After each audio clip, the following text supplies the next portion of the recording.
What's up, everybody? We are live again. Well, in the Supreme Court's decision to overturn Roe versus Wade, in Justice Clarence Thomas's concurrence, he brought up gay marriage, gay sex, and contraception, and whether we should revisit those issues. I was actually shocked to see the headlines, and when I read exactly what he said, it was true. And we'll show you exactly what he said.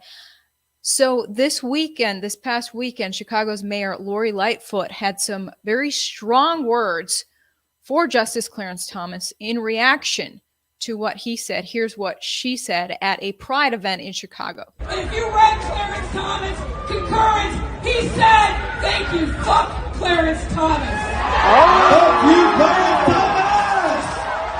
He thinks that we are going to stand idly by when they take our rights. Yeah, and that's so she is saying F Clarence Thomas, and she's seeing it as a threat to seriously take our rights. He's talking about revisiting the ruling that legalized gay marriage. And back in May, when this Supreme Court decision leaked, she said, quote, "To my friends in the LGBTQ plus community, the Supreme Court is coming for us next," said Lori Lightfoot, mayor of Chicago. She said, quote, "This moment has to be a call to arms." A call to arms. So LGBTQ is grabbing their guns. Well, that's going to be harder given what Joe Biden just signed into law this past weekend. It's one of the many important things we're being distracted from amid this debate about civil rights issues now. Major freedoms are on the line. And it's just really interesting timing in regards to Roe versus Wade, and at why on earth would Justice Thomas bring up things like gay marriage, gay sex, and contraception to get everyone in a tizzy, while extremely important things, freedoms, are being stripped away, including the First Amendment, Second Amendment, privacy in regards to government surveillance of every individual. These are some things I'm going to break down, details about how our First Amendment, Second Amendment are being taken away, and government surveillance is just ratcheting up. Okay, those are all things that are happening now while we debate over contraception and gay issues. But this is indeed something that the Supreme Court Justice wrote. So before I read you exactly what he wrote and people's very interesting reactions to this, shout out to the sponsor of my coverage, which is preparewithivory.com. Emergency food stockpiles. Great time to get that right now. We are in strange times, and the supply chain and food supply are ridiculous. So link down in my description gives you $150 off a 3-month supply of emergency food kits. I've got some of the bags of emergency food. So it's 1 month is 2 buckets of all of these foods, which each one of these bags provides many meals. So it's great. And I've cooked the food. It's very delicious. So I highly recommend My Patriot Supply. Link down below, preparewithivory.com. My link locks in your discount. Okay, so I want to read you some very interesting reactions from my audience to what Clarence Thomas is saying, and I'll read you exactly what he's saying after this, and let me know your thoughts on all this. So abortion is now no longer considered a constitutional right. It's very, very hard to get an abortion now in Texas, where I live, after a law was passed last year banning it after 6 weeks. Other states, it's still free and accessible, including Chicago, Illinois, where Lori Lightfoot is the mayor. She actually just over the weekend, I believe it was this morning, she committed to allocating $500,000 in taxpayer dollars to help fund out-of-state abortions. She wants to use the money from hard-earned money of Chicagoans, if that's how you say it, to help pay for hotel stays, the operation, and the aftercare when a woman flies up from Texas to get an abortion in Chicago. That's in addition to the governor of Washington State saying he is allocating $1 million in taxpayer funds to help with an influx of people seeking abortion in Washington, where Washington is going to keep abortion legal. It's basically illegal in Texas. After 6 weeks, you can't do it. So these people in the blue states are making sure that they can, literally their government is now paying for the abortions. It's one thing if you pay for it yourself, but the taxpayers are now having to fund abortions in some of these blue states. Very interesting times. So that just happened, and Clarence Thomas bringing up next on the chopping block. Perhaps he's saying let's seriously discuss this: gay marriage, gay sex, and contraception. So in reaction, one of my viewers writes, Republicans are on a fast track to lose this slam dunk election coming up. I'm a conservative independent, and when I hear no abortion for rape in South Dakota and revisiting gay marriage, they're making it really hard to vote for them if they start doing what the left is doing, overreaching.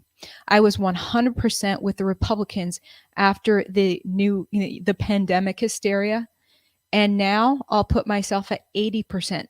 Stick to maintaining freedoms and the economy. Stop with the social stuff. Many of us are not on board with this trajectory. That is from my viewer named April. And this is a very valid point. The fact that, this is the conservative. There's liberal government overreach, and then there's conservative government overreach, where the government reaches into your personal life, where you're making a decision about the way you want to live your life that does not impact other people, and the government is saying, we don't want you to be able to make your own decision about how you live your life that doesn't impact other people. Okay. And abortion's one thing, because many people believe abortion impacts other people, namely the little person you're killing when you abort the baby, right? Gay marriage is a mutual agreement between two consenting adults. So why should the government say no? So she's saying, dude, I might just not vote Republican after all, if you guys are messing with this government overreach, jumping in the personal business of two consenting adults. So I just think it's very interesting timing that this is coming up when Republicans were sure that they had a slam dunk election win this fall. I mean, Republicans who think that election anomalies don't happen, but a lot of us know that election anomalies do happen. I'm saying it in code words right now, but the system is corrupted AF. So I don't know. Now people, all of this BS that just developed over the weekend is causing a lot of people who said, dude, I'm going to switch parties because Democrats are nuts in regards to the pandemic. They're changing their mind now and saying, actually, Republicans are acting a little nuts too. And this April girl is saying, I'm not so sure. I was going to vote Republican. I'm not so sure. My viewer Susan says, quote, I figured that Clarence Thomas, was one of the remaining jurists that might be innocent of the elite's games. While I think Roe versus Wade should have always been a state's issue, I am suspicious as to why they overturn it now at such a pivotal time in this dystopian great, I don't know if I'm allowed to say this, reset on YouTube. It should have done before. Okay, I think that's a typo. Should have been done before, she's saying. So now why, when the country is about to plunge into some difficult times ahead, likely resulting in riots within the next 6 months, for one thing? She says, now he says this, that really seems like a deliberate attempt to stoke the fires of civil unrest and distract us from some agenda actions being carried out. Perhaps he is just another player in this world of lies and deception and division we live in. Very interesting thoughts She has. I mean, apparently he was one of the Supreme Court justices who decided December 8th of 2020 to say that the group of states that were suing key swing states in regards to the election didn't have, you know, a cause to stand on. The election, there were major issues with that election in 2020. Okay, we're not allowed to talk about it on YouTube, but people who've paid attention to any evidence know. And that is the reason a group of U.S. states sued key swing states in December 2020. The Supreme Court tossed that case out right away, saying that, well, it doesn't apply to the states that are suing. Yeah, it did. It did, obviously, to anyone who looked at it. So the fact that all the justices wanted to throw that out makes me not trust the Supreme Court justices. At best, they are skittish and don't have a backbone in regards to potential riots. The thought was that, oh, they threw out that election case because it would have caused riots in the streets, and they were scared of that. Well, what the Supreme Court justices are messing with right now shows that they're not too concerned about riots, because they know that cases like this are going to lead to a lot of protests. So why did they throw out that 2020 case in regards to the election? Can we trust what the Supreme Court's up to? Susan has a valid thought on this. Very interesting timing as well. And Autumn says, government needs to stay out of people's marriage, hence protect everyone's rights. Marriage is entirely different than abortion. Exactly. Freedom to live your life the way you see fit, as long as it doesn't interfere with another person's freedom to do the same. Okay. If you approach freedom in that way, freedom as mentioned in the 14th Amendment, well, in abortion, again, you're taking away someone else's freedom and their life, their life and liberty, namely the babies that you're killing. But in regards to marriage, two consenting adults, they want to do that. She's saying, hey, we have the freedom to do that. So why are you trying to infringe on that? And then Brendan has interesting insight. Quote, from a legal perspective, Clarence Thomas is correct. Substantive due process is what leads to the arbitrary creation of rights, like the right to abort a child. I believe if any of those rulings were to be examined again, they wouldn't be overturned, more so corrected. Obergefell, which is the ruling that legalized gay marriage in 2015, would most likely be rewritten into a mostly equal protections argument, so it would be upheld, he says.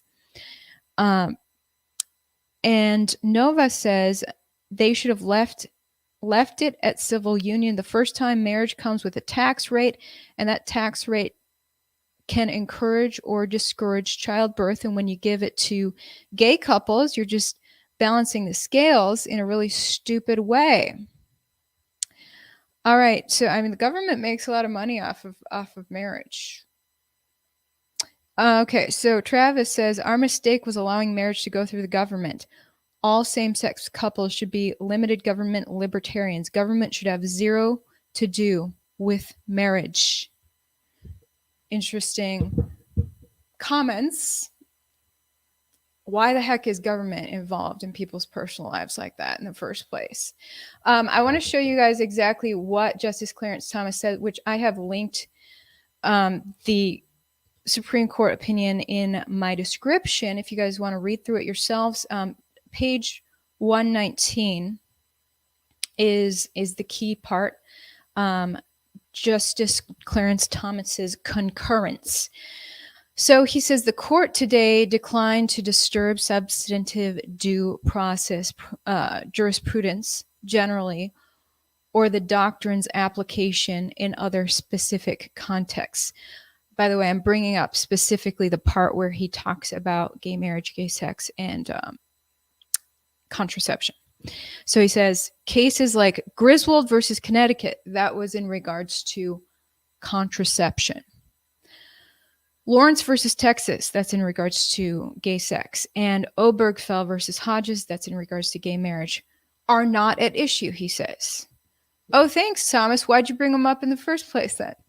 He goes on to say, the court's abortion cases are unique, and no party has asked us to decide whether our entire 14th Amendment jurisprudence must be preserved or revised. Then why'd you bring it up? He says, thus, I agree that nothing in the court's opinion should be understood to cast doubt on precedents that do not concern abortion. For that reason, in future cases, we should reconsider all of this court's substantive due process precedents, including Griswold, Lawrence, and Obergefell. Again, the contraception decision, the gay sex decision, and the Obergefell decision. He's saying we should reconsider those. He says, quote, because any substantive due process decision is, quote, demonstrably erroneous, we have a duty to correct the error established in those precedents. After overruling these demonstrably erroneous decisions, the question would remain whether other constitutional provisions guarantee the myriad rights that our substantive due process cases have generated. For example, we could consider whether any of the rights announced in this court's substantive due process cases are privileges or immunities of citizens of the United States protected by the 14th Amendment. To answer that question, we would need to decide important antecedent questions, including whether the privileges or immunities clause protects any rights that are not enumerated in the Constitution, and if so, how to identify those rights. That said, even if the clause does protect unenumerated rights, the court conclusively demonstrates that abortion is not one of them under any plausible interpretive approach. That's what he had to say. Yes, it protects unenumerated rights, in my opinion. We have the right to live our lives however we want. Government doesn't need to enumerate every little right as long as we are minding our own business and not infringing in someone else's freedom to mind their own business and live their life exactly as they see fit too. That's how I feel. How do you guys feel? That was kind of strange.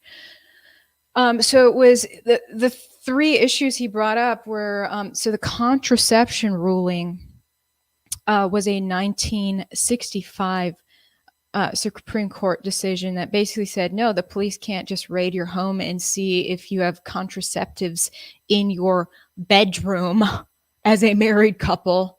That's a little freaking invasive of your privacy. So they banned that back in 1965. And then in 2003, the Supreme Court said that states cannot make gay sex illegal.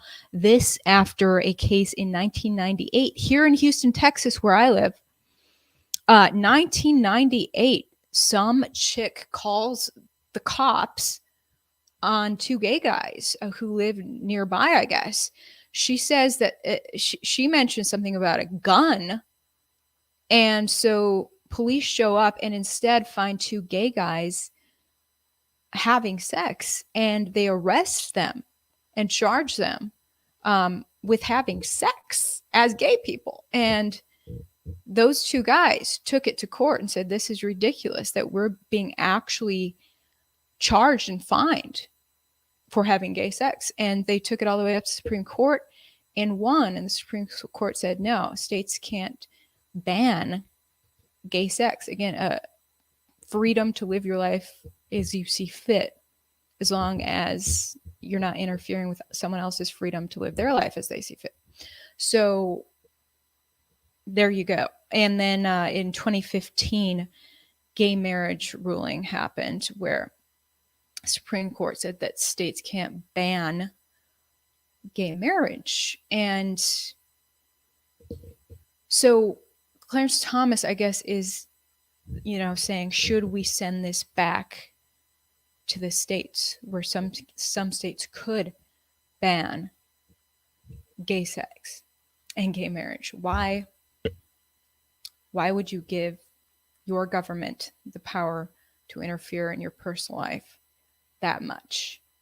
Look, I'm one of the straightest people you'll meet, but giving the government that much power to interfere in your personal life, that sets a horrible precedent that gives the government the power to say, hey, well, we had to we got to interfere in your love life, so we also got to interfere in all your medical decisions and whatever else. Like, dude, we got to fend off government growth. Okay. So what Clarence Thomas is talking about is not comfortable to me. And this is all highly distracting from other major issues that are happening. Oh, and by the way, marriage licenses to begin with. Why do we have marriage licenses? I understand it's helpful as part of the contract between two people deciding to get married, but the government is making bank off of that and also tracking you. Filing for a marriage license, I think you have to pay like $200 to get it. And then the government is able to document your life better and collect data on you and your spouse. Why would not only straight people, but gay people want to participate in the government tracking and taking of your money? Maybe just, go to your church. Actually, fun fact, my parents never got a marriage license. They were like, I come from like a off the grid hippie background where my parents were like, screw the government. We're gonna get married ourselves.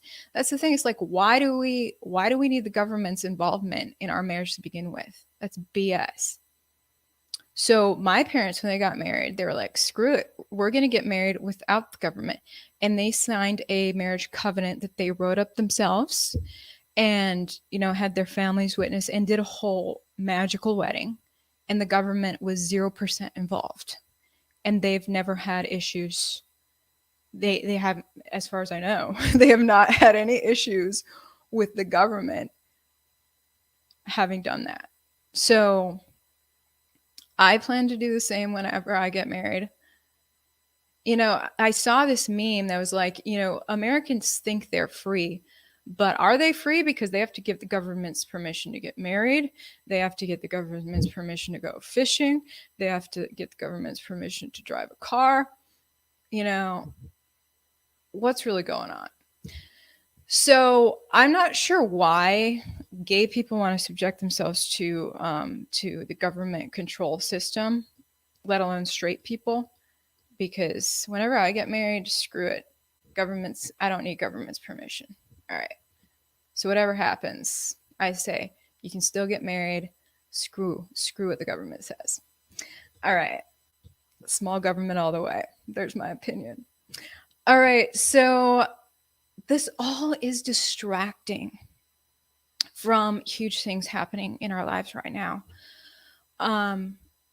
One is First Amendment infringement. Okay.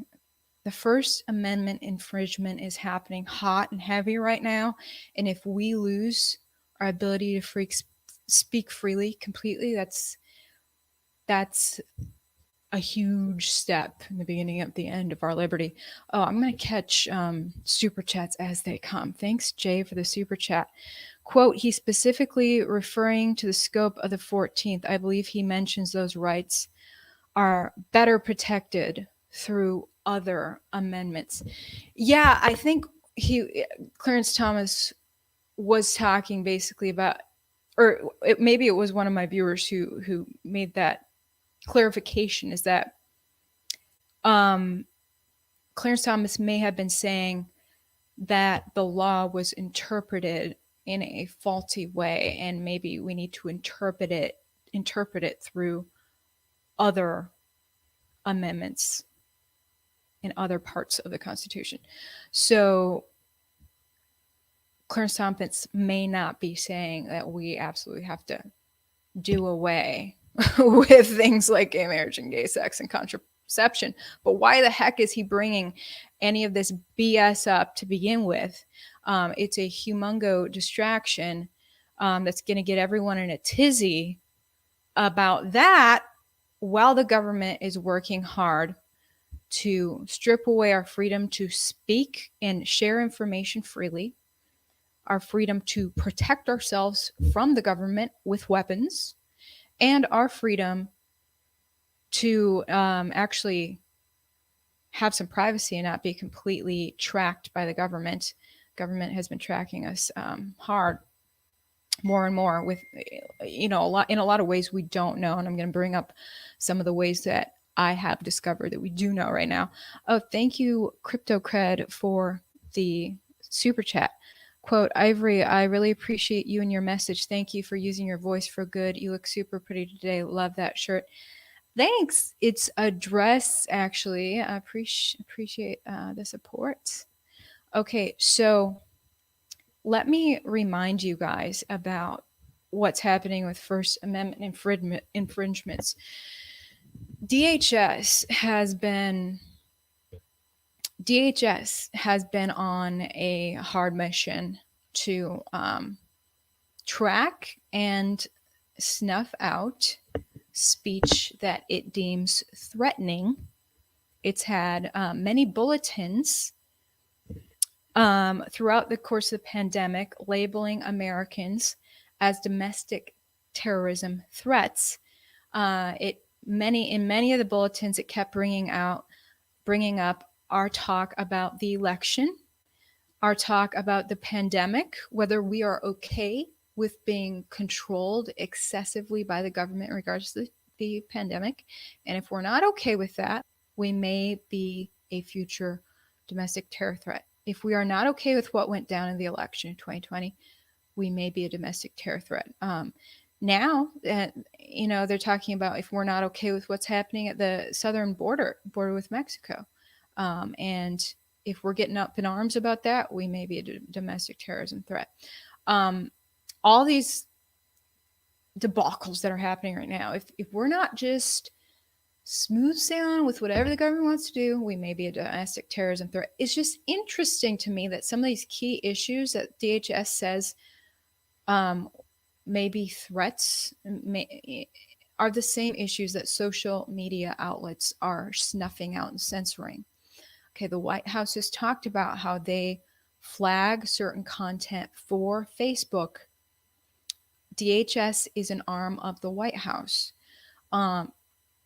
So Jen Psaki gave that away back in July of last year. She said it during one of her White House press briefings.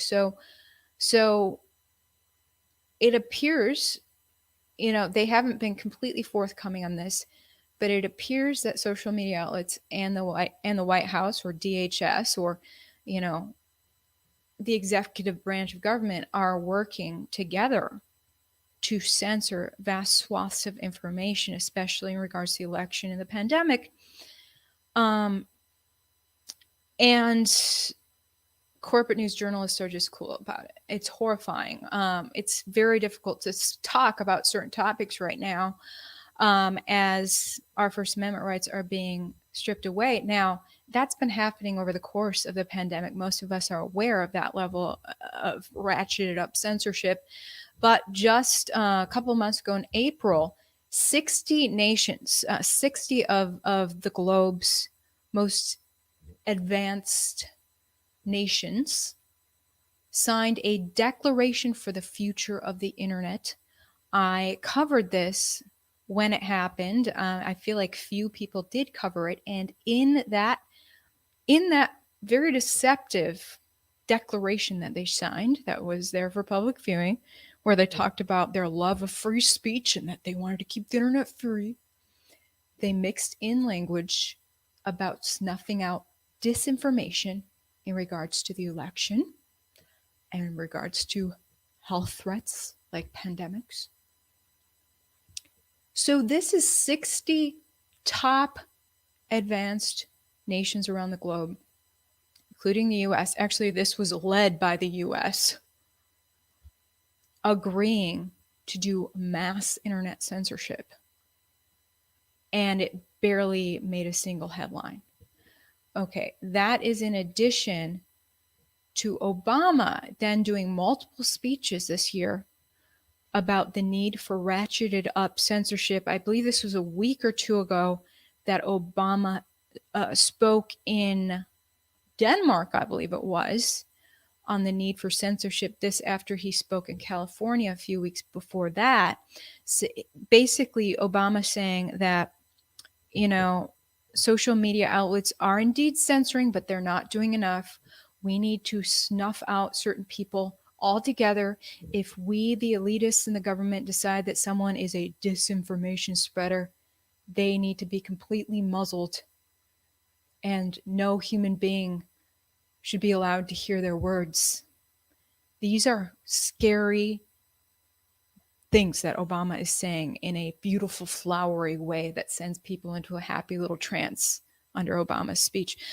Here's a part of what he said in Denmark. Finally, as we do all these things, we have to take steps to detoxify our discourse, particularly the scourge of disinformation and conspiracy theories and hate online that has polluted our political discourse. Now, I spoke at length about this at Stanford University in the spring. I'll just reinforce a few key points. Technology companies have to accept a degree of democratic oversight and accountability. Profit can't be the only driver for platforms who've acquired power that was once reserved for nation states. And while no human endeavor can eliminate human fallibility, we can actually make these things better. These technologies and platforms were made by human beings. Human beings can make them work better. And I look forward to doing more work in the months to come to lift up and put forward new ideas around technology and the other areas that I just mentioned. All right, new ideas around technology. He says they need to see some democratic oversight, so government overreach into the technology companies, because right now governments incentivizing and pressuring social media sites to censor is not enough. They're still not censoring enough. If you follow a lot of dissenting voices on social media, you know that those voices are still coming through your feed. A lot of them have been censored out and deplatformed, but a ton of them are still on there, and their algorithm is high because everyone's sharing them. I know when I share something on Instagram, like, I shared what's really going on with some bad health outcomes for small children who took the needle in the arm. I spoke in code words like that and actually showed the actual data straight from parents submitting the data and their doctors submitting the data to the CDC saying, hey, this happened to my child after they got that needle. So I shared that on my Instagram. I haven't seen any other influencers sharing this information. It's true stuff that's happening. That's registered with the CDC. I dug it up out of the CDC's database, shared some of it on my Instagram. It went crazy. It got shared like thousands of shares. So Instagram has this algorithm where if your post is getting thousands of shares, it's going to go through more people's news feeds. That's what Obama doesn't like. Now, Instagram didn't know that what I was sharing was stuff that Instagram didn't want me to share because I successfully used code words. So this is what Obama is trying to overstep and say we need to ratchet up the censorship. And, the first time we catch someone like Ivory, because they've caught me before, I've received flat, punishments from Instagram saying you screwed up, we're going to shadow ban you, or we're going to demonetize you, or whatever. That's happened before, and they put me on like a 3-month punishment, and then I go back to normal business. Anyway, I think Obama wants to put it so, hey, you're deplatformed. But anyway, people like me are continuing to be able to share true stories that the government doesn't want you to know. Because the same day that I shared that, the White House did a press conference about these needles for babies, saying that it was, perfect and wonderful, and not mentioning any of these harms that are happening. Here's my thing as a journalist. You just need, you're free to do whatever you want, as long as you know. It's like my duty to say what is, the full story. Okay. So there is this small chance that your baby could die because it's happened to this, and this baby. Your baby's face may be paralyzed. It happened in this case, as documented by the CDC. But you make your own decision after you know these things. Okay. But that's what Obama is trying to stop from happening, which is really freaking criminal of Obama and his buddies. And these are the things that nobody's talking about. And Obama, I think he's out there as the man with the flowery language to warm people up to this idea. Well, the leaders who are in office right now with the power to do so are indeed enacting policies to commit this censorship now. And one of them is Kamala Harris, who just created this task force to prevent online abuse. It sounds lovely, like, oh, the government is going to be out there making sure that no women or LGBT people get bullied online. But what's really happening is the government just announced it's going to ratchet up censorship, or it's ratchet up surveillance. If the government is going to catch anytime a woman or an LGBT person gets bullied, how does the government track that? By mass surveillance. And then it's going to flag and take that down? Is that the only thing they're going to be flagging or taking down? Or are they going to be watching our moves online like never before? I talked about this in one of my podcasts last week. I'll play this clip again of what Kamala Harris said about this online task force. And all people deserve to use the internet free from fear. This task force, then, will tackle a threat that has been far too real for far too many people for far too long. And the recommendations of this group and the extended group of experts and those who have been advocates in this space for so long, the collective work will help modernize the federal government's response to violence against women and people of all genders. It will lead to more evidence-informed policies and interventions, and it will support more federal funding to address online harassment and abuse. Interventions from the government. Oh, yay. But it's to get rid of bullies only, right? Yeah, right. And they've the task force includes people like HHS leaders who are HHS is the umbrella of the FDA and the CDC. Why are the FDA and the CDC involved in online harassment of females and LGBT people? I don't buy that this task force is only going to be looking at that. So these are things that should be analyzed, and you should be concerned about it. And instead, we're now debating about gay marriage and gay sex when I just see this as a way to divide people so that the elites can conquer us. Because if, Americans get back to the archaic way of debating about whether a gay person can marry whoever they want, that's going to completely redivide society so that the government can just take us over, and we'll be so heated debating about that we don't realize all of our other freedoms being stripped away. Now, government surveillance is another big thing. DHS, they've already made it very clear that they are committing immense social media surveillance. White House talked about flagging things for social media. They're working together. DHS starting that Ministry of Truth that it did a little bit back and then getting rid of it. The Disinformation Governance Board.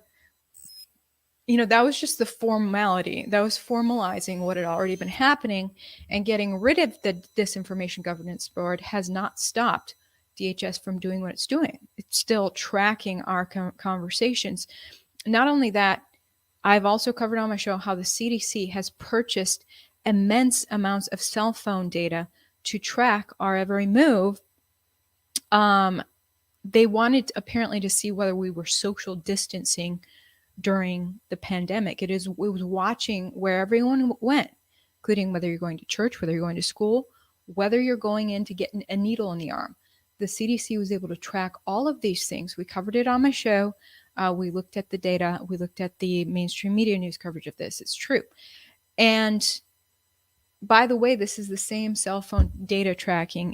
You can now, cell phone data has advanced a lot, where you can really track someone's moves very closely, which is how the Dinesh D'Souza's documentary was able to show the screwiness with the election. Okay, despite all the fact check sites saying that's not true, CDC knows how close you can track someone, and they've been doing that during the pandemic. In addition, you may not know that Walmart and other department stores have been tracking our moves and using artificial intelligence to map out our faces through cameras as we enter the store. I just did an interview in regards to this. I'm going to have it on my uncensored website, ivoryhecker.com. I'm going to be uploading that. Walmart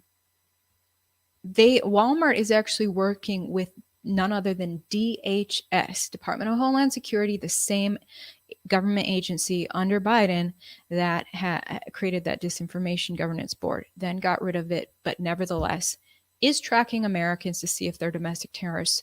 Why would Walmart be working directly with them when Walmart is collecting immense amounts of data through its cameras as we go through the store, as we go through the entry to Walmart? Now, initially it was to identify whether you were a shoplifter, but what are they doing now? Walmart has a special partnership with FEMA as well. What the heck is going on? There's a whole lot more surveillance than a lot of us realize. Oh, the other major thing that's happening is Joe Biden signed into law a landmark gun control bill. Okay, I think we've all heard about this. Well, it did indeed go into law Friday, the same day that everyone got their panties in a wad over abortion. Our freedom to defend ourselves from the government, that's what the Second Amendment was for. Second Amendment specifically says our right shall not be infringed. Well, it just got infringed big time on Friday. BBC reporting it. The most significant U.S. gun control bill in nearly 30 years has been signed into law by President Joe Biden and imposes tougher checks on young buyers and encourages states to remove guns from people considered a threat. Congress approved the legislation with bipartisan support this week following a spate of mass shootings. So they can now remove guns from people that the government decides are a threat. You know who DHS thinks is a threat? People who don't agree with what went down with the election, or people who are actually talking about the evidence associated with anomalies that went down with the election last time around. DHS has said in many bulletins, you may be a domestic terror threat. Okay. So are you going to be allowed to have a gun now? What just got signed into law in the past few days raises huge questions. It also, if you disagree with pandemic restrictions, stay-at-home orders and such, you may be a domestic terror threat according to DHS. Does that mean you're not allowed to have a gun? How many people's guns are they going to snatch away? And I think it's really interesting that the Supreme Court overturned a key gun law. At the same time, I think it was just to lull people down and make them a little happier as their guns are taken away, because that law in New York that they overturned, it seems it won't mean much with the new laws that just got passed. If, a red flag law that allows the government to take your gun right back away after you got approved for that permit to have it, why are people celebrating the overturning of that when something worse just got passed, as far as I can see? So I don't know. What's the Supreme Court up to? Is it just helping to play in this creepy game that's stripping away people's freedoms? What do you guys think? These are strange times. checking out your comments. I went way too long. I thought I was going to have a short show today. What's up, guys? Okay, thank you so much for tuning in and giving your feedback. Looks like you guys are fighting in the comment section. Well, your comments are good for my algorithm. So if you fight, it helps, it helps more people see my videos. So I appreciate that. But just fight nicely, and mainly fight the bad guys at the top so that we can all be free. All right. With that being said, you guys have a good one, and we'll probably see you tomorrow. Have a good one.